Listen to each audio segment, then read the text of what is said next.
Welcome to Right on Red podcast, edition number 5. Moving along, over a month in now. And between this and my radio show, wish I still had more time to talk about stuff. But again, my radio show, The Divide, is on Mondays in Rochester, New York, 106.3 FM at 3 p.m. every Monday, or streaming live on my page, The Divide Radio or Brian McKenzie. I am your host, Brian McKenzie, and welcome to Right on Red. We're going to hit a few topics today, and I think they're important ones. It's not going to be a long show today, but it's going to get to the point. And I wanted to start with, as most of you know, there are primary races today. Pennsylvania being the biggest one. 3 candidates there. McCormick, Barnett, and Dr. Oz. Personally, I am a Barnett fan for reasons that are, I think, legit. Dr. Oz, I saw his show where he had Jacob Blake's family on, and he talked about this whole narrative. He fell for the whole narrative on the left. Has he changed his mind? And has he, figured out the whole thing was nonsense? Yes, I'm sure he has. I'm sure he's legit. I'm sure he's conservative. But Kathy Barnett's been pretty straightforward, and I think the smear campaign against her is nonsense. It's not true, the stuff they're saying. In case you don't know her, she was born into the world via rape. Her mother was raped, chose not to get an abortion. Down in Georgia, she had Kathy on a pig farm is where they lived, with no running water, no insulation. And the part of the story that I like the best is she says, being raised by her mother and her grandparents in that kind of environment, in an era, remember, that wasn't so equal. She was never told she was a victim. She was never told she couldn't do or achieve what the white girls could or what other people could. And she never fell for that narrative in her life. She's a conservative. She believes racism exists on the left. And it does. It does. And we'll dive into that more later on when we talk about some other subjects, but the racism the left breeds manifests itself also into the ultra far right. But it's bred and held in our country, is suspended in midair, not leaving because of how the left is, especially the progressive left. Kathy never fell for that. Her first commercial about a year ago really got me right off the bat. It was stated, she stated, so President Biden doesn't think I'm black because I'm a woman of color, because I'm black and I'm a conservative. She said, so he doesn't think I'm black because I'm not voting for him. I'm not a Democrat. She said, we can call me anything you want. The racist in chief, she called him, at 1600 Pennsylvania Avenue. He can call me anything you want, but next November, he can call me senator. It was a cool, you got to see it. Look it up on YouTube. While you're there, find my channel, which hopefully you're watching right now. It is Right on Red. The channel's Right on Red. It has all my videos. It has every one of my weekly extra videos with the Right on Red podcast, and it'll have all my audio podcasts that are sent there from Spreaker, which is the platform I use. But you can find my audio podcast on any platform, pretty much. iHeartRadio, all those things. But I usually have a video version of it. Not every week, but I usually do. And you'll be able to find the video version of it right there on my channel. Plus, like I said, there'll be a lot of shorts and a lot of 10, 15-minute videos throughout the week when subjects and news happens, and I want to touch on it. So to keep you up to date. Anyways, back to it. We are seeing, like I said, some great Senate races, some primaries today. Nevada's another one. And I believe it's going to be a red wave. A huge tidal wave in November. I believe we will take the Senate by 2 seats. That's my prediction. House by about 60 seats. That's my prediction. See how it goes. We're not there yet, so a lot of things can happen. But as of right now, we'll start with our first topic, which is record-breaking Biden presidency. And by record-breaking, I mean he's broken every record that you don't want to break. Nothing that you really do want to break. It has been absolutely disastrous. And his mounting failures continue. they continue. And it looks really bad. As you can see right here, it's not just conservative media outlets that are talking about this. You're talking Washington Post, almost liberal newspapers and outlets, media outlets in the United States. It's recognizable because he's putting blame on others that have nothing to do with certain issues and certain crises. He is at fault for a lot of it. He tries to say that inflation and gas prices are due to Putin's price hikes. We were all here before that happened. I mean, I know I wasn't stumbling through life drunk or something where I don't remember. Like, I was here. I was alive. I was awake. It wasn't that long ago. It was only several months ago. And the gas was already like nasty high, double what it was under the last administration. So to sit here and tell us that the only reason it's up there and the only reason inflation's here is because of Putin and the war in Ukraine, it's like, you think we're stupid, and people don't like that, especially moderates and independents on either side of the equation. It's, you're going to have your diehard Democrats, you're going to have your diehard Republicans. Your diehard Democrats, especially progressives, are not going to vote conservative if you put a gun in their mouth. It doesn't matter. They would not vote conservative. They would not vote Republican. They're going to vote for Biden, even if he was laying there in a freaking hospital bed, sipping applesauce through a straw and on an IV morphine drip where he couldn't even see straight. They'd still vote for him, which, I mean, pretty much seems like he is. But he could do no wrong in their eyes, which is insane because he's done a lot of wrong. But like I said, you're seeing it, at least in the media outlets, CNN, Washington Post, The Hill, Politico. You're seeing them say, hey, you're blaming the wrong people. As you can see with this one right here, it's like, you're blaming someone who isn't at fault, and you're at fault. Just simply take accountability for it. Say this, you know what, I was at fault for this. I was partially at fault for it, at least. Say, some of this has to fall on me because I'm the president of the United States. I take accountability for this. It's my responsibility to control this and monitor it, and it seems like I haven't done a great job, but I am working behind the scenes, and this is my plan of action to improve it. Because he comes out there and blames it on everybody, and since it's not his fault, I guess you can't do anything to improve it, right?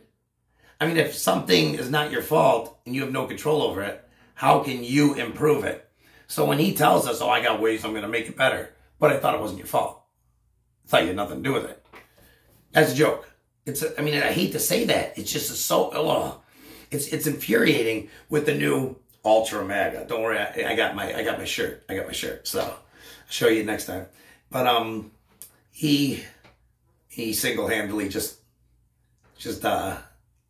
gave t-shirt print shops and hat print shops, marketing, promo shops, a lot of business and a nice little tagline going into the primaries in November. But anyways, to blame Ultra MAGA people for inflation, like, what world do you live on? And who do you think's going to believe that? I mean, like I said, you're seeing, and all you have to do is look at the polls. Like I said, you're going to have your Democrats, you're going to have your Republicans who aren't going to budge for anything. But it's the middle of the road, the moderates on both sides, and then mainly the independents who aren't on either side, but could normally vote one way or the other, or are completely 50-50 until they see actual proof and evidence of who they're going to vote for, and sways it. You're seeing that, and you're seeing it hard, right? And not only for the polls on Joe Biden, but he's been so bad that we've seen it all completely down the ballot. You're talking all the way to school boards, to localities, not just to state, but to localities and county legislatures and town governments and school boards.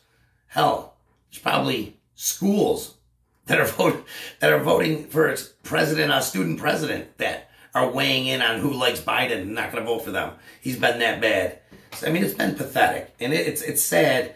And you can see it's been taking notice. Between the border has been an absolute disaster. And to blame anybody else is insane, because what has happened is we went from record lows this time last year, or 2 years ago when Trump was there, record lows to record highs in the same month, a year later and 2 years later. So, for example, March, they showed March the other day. March had a record low in 2020. 2021 hit a record high. Then it hit another record high in 2022. Just things don't happen like that. You don't go from a record low to a record high. You would be bouncing around there somewhere if it was, if it was anything other than a complete 180 on policy reversal. It's that simple. When he came in and didn't say, hey guys, let's see what's happening. Let's see what policies were working before COVID. Let's see what policies were mainstream, that were accepted by people on either side of the aisle, by the electorate on either side of the aisle. Let's see what was working for Americans. And then say, okay, well, maybe we don't touch these policies. Let's see what was working at the border. Maybe we don't touch these policies. But he didn't do that. He came in and literally said, you caught him on the microphone at one point saying, just reversing all the damage the last president did. As he signed a bill he had no damn clue about. As Harris watched over his shoulder, giggling away.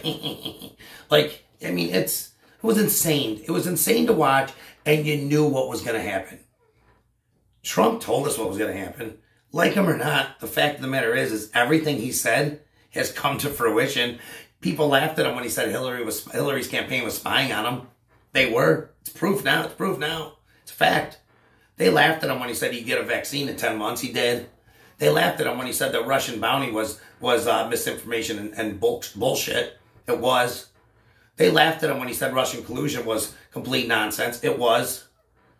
They laughed at him when he said Biden would bring gas over $4 a gallon. He did. Everything he said has come true. As ridiculously crazy as it may have sounded when he said it, it's the truth. It was there. It was damn true. So, again, for the left, the ends, the ends always justify the means they use. No matter how nasty, illegal, or fatal those means may be. So, besides the border, its foreign policy has been an absolute disaster. Afghanistan, let's not forget about that. We're still seeing the effects of that. Ukraine, this would have never happened if we were supplying the oil and the natural gas that we were before. If we were energy independent and stayed that way, oh, well, they have 5,000 land leases. Give me a break. That's such a bullshit number, because you need, besides land leases, you need drilling permits. You need actual areas to drill. You need exploration that turns out. You need a lot more than just land leases, okay? And it's got to be profitable. Well, big oil's profitable, so they're the ones who driving the price up. No, they're not again. Why are we not energy independent? We literally, that's the question we need to ask straight up. Why? Why were we under Trump? Why were we supplying our NATO allies in Europe and other countries in Europe with energy, with oil, so they didn't have to buy from Russia and other countries? And we were energy independent. Yes, did we still bring in some that we didn't, that different type that we didn't produce here? Sure we did. But guess what? The oil prices were so low because of us. They were giving barrels away. It's just policy, reversal, 180s. That's what does it. The biggest mistake this president made, this administration made, and the best thing that the last administration did, was the last administration deregulated areas all down the spectrum. Small business, big business, oil, fracking, things like that. They've not deregulated where they could just go do whatever they want. But he took away regulations. Regulations are red tape that slow processes down, that make the processes more expensive, that destroy systems and make it almost impossible for someone without deep pockets to survive in a business. And he changed that with opportunity zones in the city, with, that was another example of regulations that were red tape that was slashed. Biden came in and put all that red tape back up, regulated every industry again, like it was no tomorrow. People don't see that behind the scenes. The regulations kill us. That's where it crushes us. And he did that. It was one of his biggest failures. Well, that's one of his biggest moves that, in turn, produced massive amounts of Biden failures. So when it shows, these articles are showing, 7, 8, 10 failures and crises that he has, not just like one or two where, he's doing well here. There's nothing he's doing well in. Nothing. Not one little thing. And one of the things I talked about on my radio show yesterday is how, due to the way the media suppressed information, Trump didn't get credit for a lot of the things he did that was amazing. Little things, not little to people that's affected, but things that went under the radar, behind the scenes. One of the things he did was he freed more American hostages from countries throughout the world, over 20 plus countries, than any other president has ever done in 8 years. And he did this in 4 years. And way more. We're not talking a couple more. He freed over 60 American hostages in, like I said, 20 plus countries, hostile countries. And not by trading prisoners, by being strong, by being powerful, by being respectful, assertive, and the peace through strength. He put Americans first, for America first. And that's what happens. He wasn't just America first for all Americans and, you don't matter as one person. No, he showed that one person mattered. And he went out and freed people like, Alice Johnson, an elderly now black lady who was prisoned for her first cocaine offense, one-time offense, for the rest of her life, unjustly at the time, obviously. She had written to Obama over 300 times. Didn't get one response. She wrote to Donald Trump once. Donald Trump had her out and passed the second chance bill, which freed a lot of people just like her. You could still pull it up on YouTube where she's standing outside the prison and says, "Thank you, Donald John Trump." It's a great moment. People don't know that.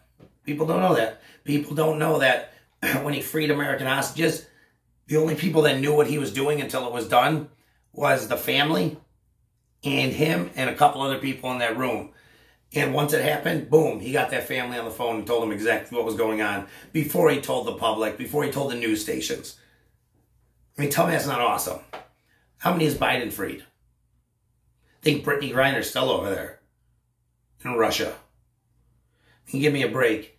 Again, tell people this. If you're a conservative, this November, tell people that there's a lot of independents who you tell them stuff like that. They're like, wow, really? They research it for themselves. They find out it's true. And it matters. We got to open our mouths. I know, I don't want to talk politics. You got to talk politics. You don't have to directly talk politics all the time, but, it matters. When people say something, argue back, debate back. You will win any debate as a conservative if you know your facts, because the truth is on our side. Why do you think it is that Fox News has Democrats on all the time? All the time. Bring them in. Let them say what they need to say. Why is it that CNN and MSNBC never have Republicans unless it's, Mitt, I love my face on the New York Times Romney. Makes me feel good about myself. Or crazy Liz Cheney, who is crazy.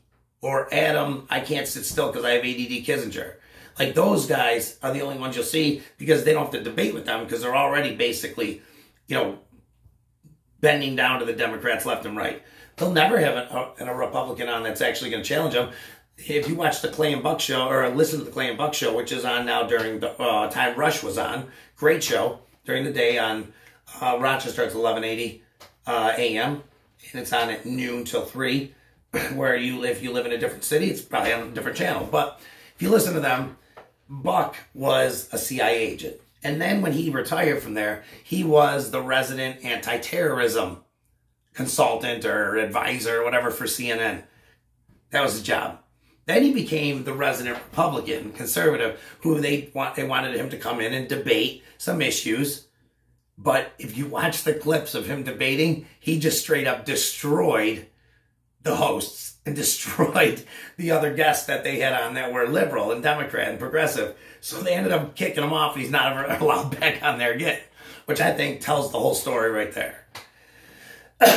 And again, it's necessary to debate. They want to remove debate. We want debate. Remember, if you're from the outside looking in and you're wondering which side of the story is true, do you think it's the one that wants to remove debate and silence the other side? Or do you think it's the one that wants to debate and not silence anyone and let the best team win?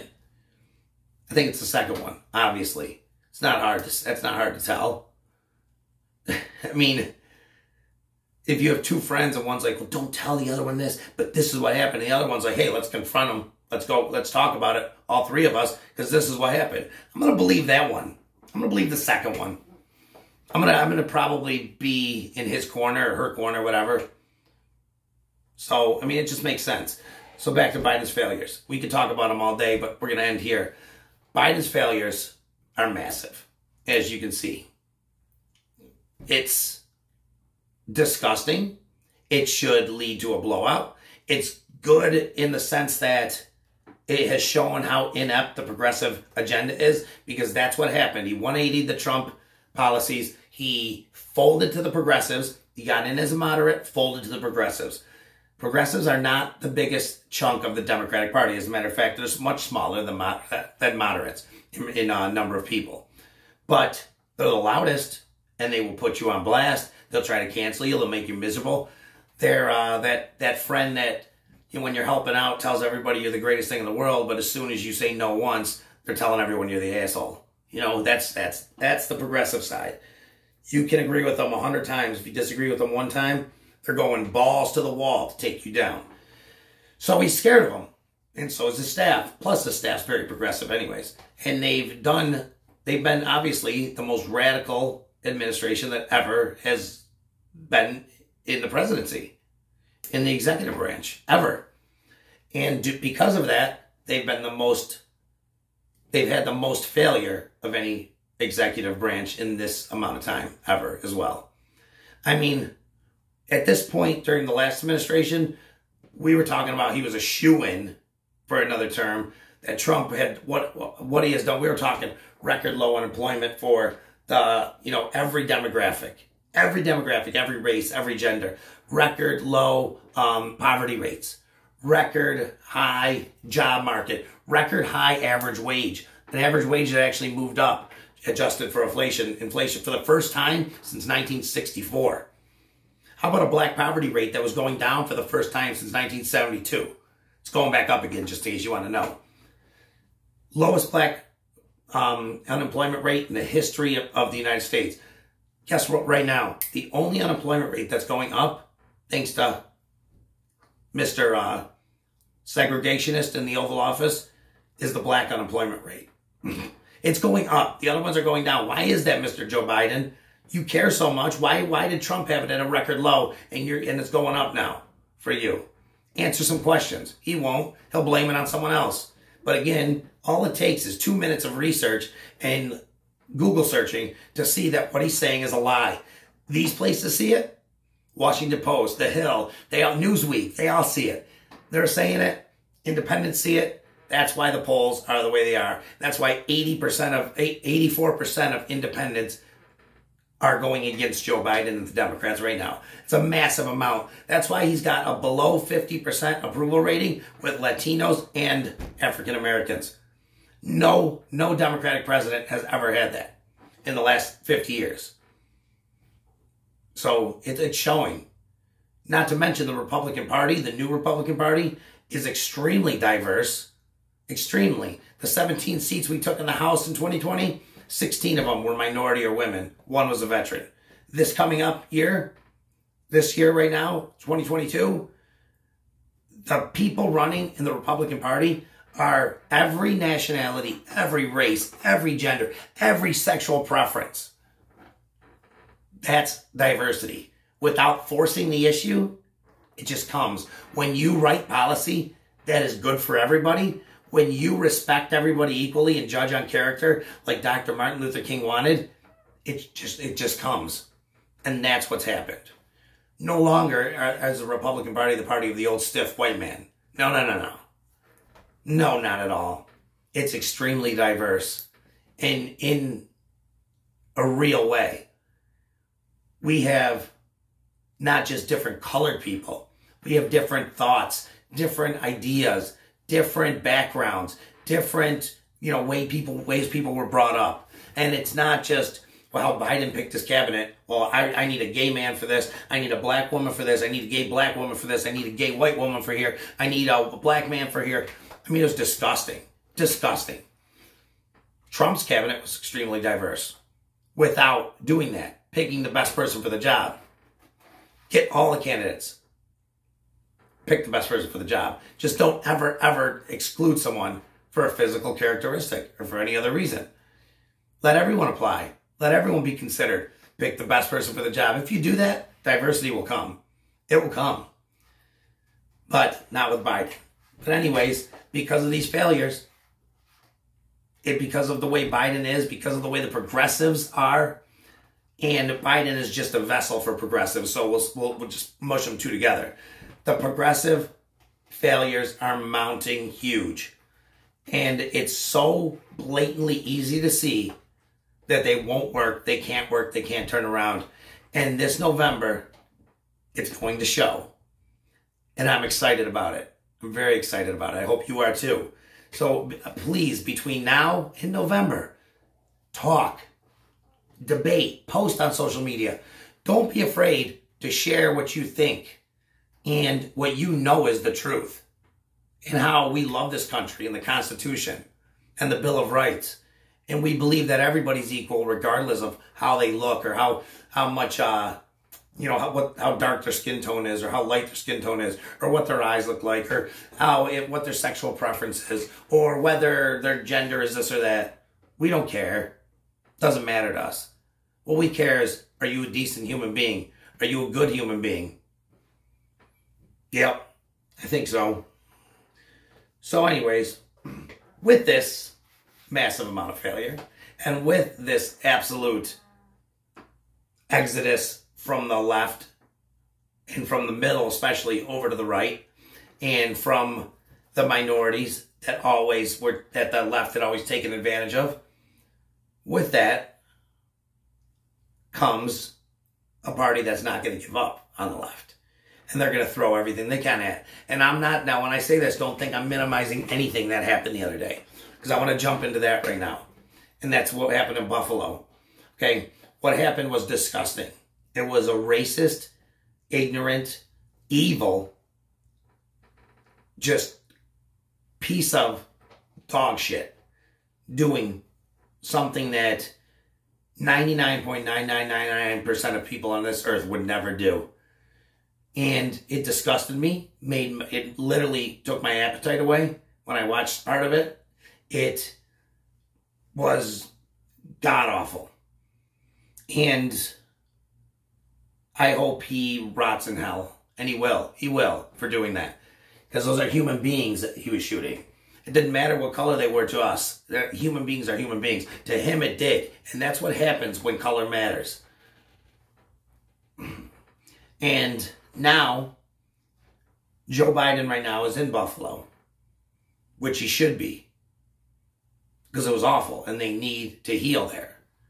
But without minimizing it even a little bit, because it should never be minimized, the fact is, what happened in Waukesha, Wisconsin, was the same exact thing.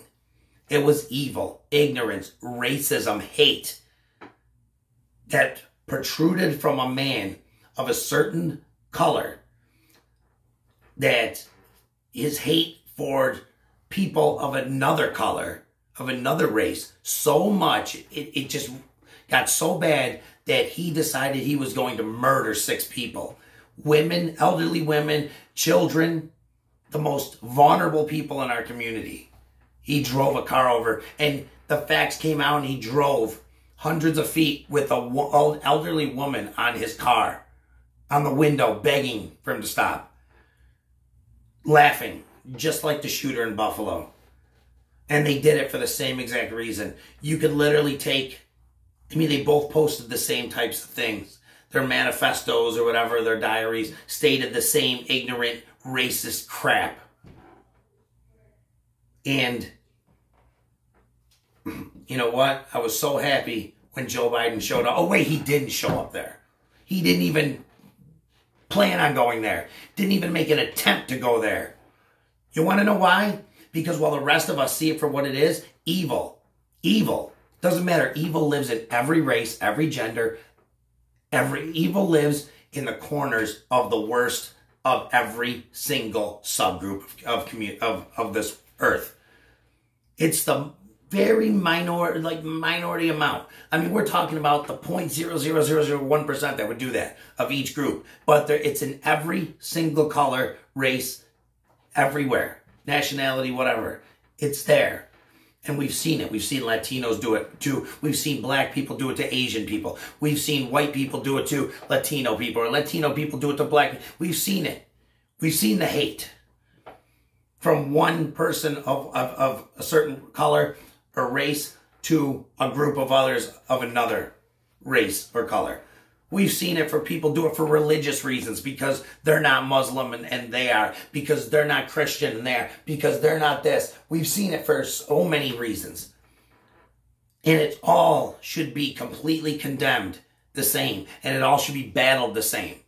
But not with Joe Biden and not with the progressives. Oh, no. They didn't go to Rochester. They didn't care about that place. They literally didn't care. CNN said a red SUV did it.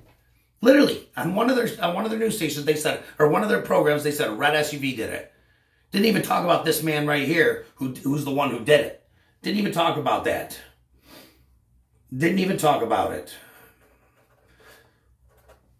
What they did was put it down on the list somewhere and hope people didn't read it, because it didn't fit the narrative.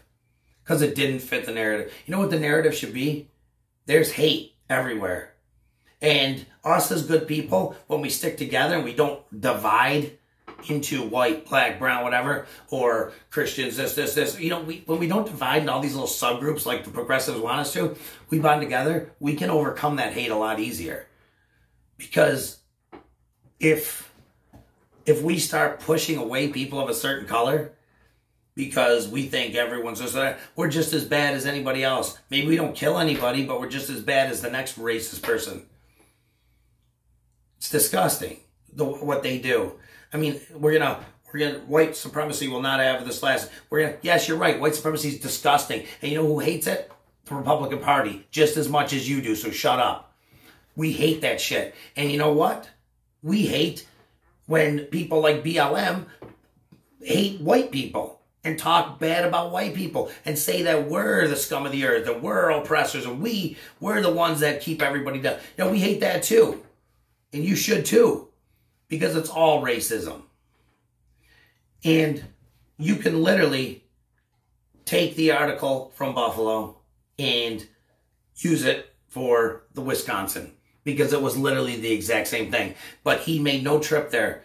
There was no big things from the left, from progressives or the Democrats or the Marxists, if you want to call them that, because it didn't fit their narrative. When it fits their narrative, they're there. It's got to be a white guy shooting minorities.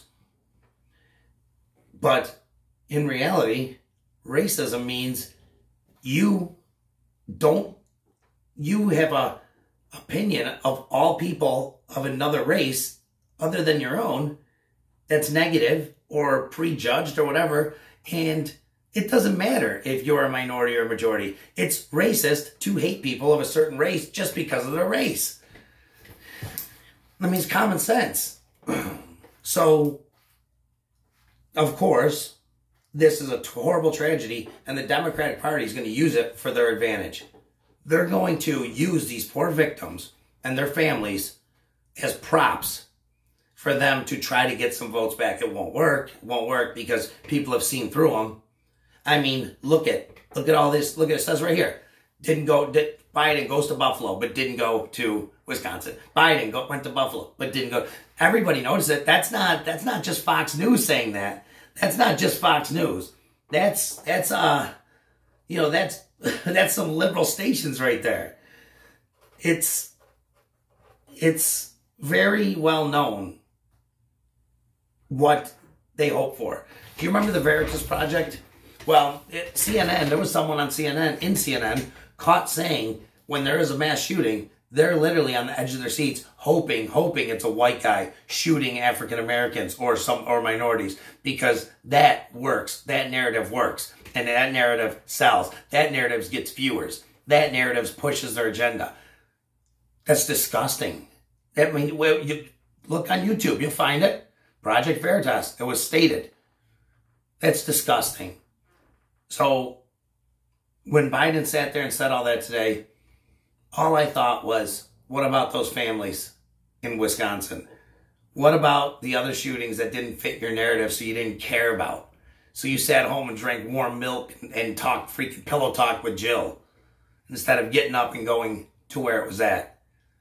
Disgusting, if you ask me. This man right here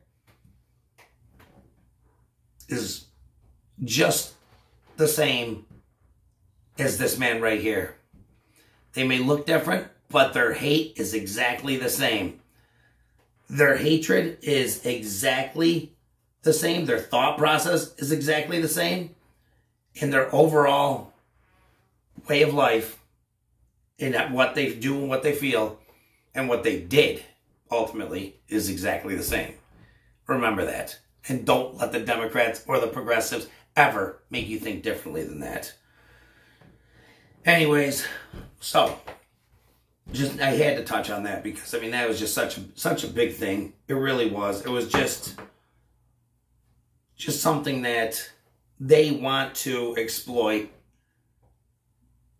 and it's something they feel they can use to possibly not lose as many seats or as many races this November. And it's not going to work. It's not going to work. We've seen through them. The world's seen through it. The country's seen through it. The independents have seen through it. We've seen through it. And we're not going to stop talking about it and debating with people. Well, I have one more clip I wanted to leave you guys with. And that's, see for yourselves. So check out this. This was me outside of my house the other day talking about an incident that happened locally. Now, stuff like this is happening all over the country. We know that. Crime is ridiculous. Rochester, New York, where I live, is the murder capital of the world. Don't you forget it. Don't you forget it. We are the murder capital of the world per capita in 2021. And just listen to what I have to say here about an incident that happened last week in a suburb, not even the inner city of Rochester, but a suburb of Rochester called Greece, New York. Now, I live in Henrietta, New York. Greece is exactly the same. They're almost identical to each other, Henrietta and Greece. This happened at a mall in a suburban town outside of Rochester. So I'll leave you with that. Thanks, guys. And thank you for watching Right on Red. See you soon. Here I am sitting at my home. Nice suburban town here in Rochester, New York. It's actually Henrietta, which is a suburb of Rochester. Borders the city. Nice place. Middle class area. Always been. Grew up here. Always been a great place to grow up. Just like another suburb, which is north of the city, Greece. Exactly the same type of economic class, commercial industry, and housing. It's basically the same town as this, where a woman was carjacked at the mall there, beat up at 72 years old by a 17 and an 18-year-old who were caught days later down in Pennsylvania. 17 and 18-year-old beat up a 72-year-old and took her car in a town just like this. What does that tell you?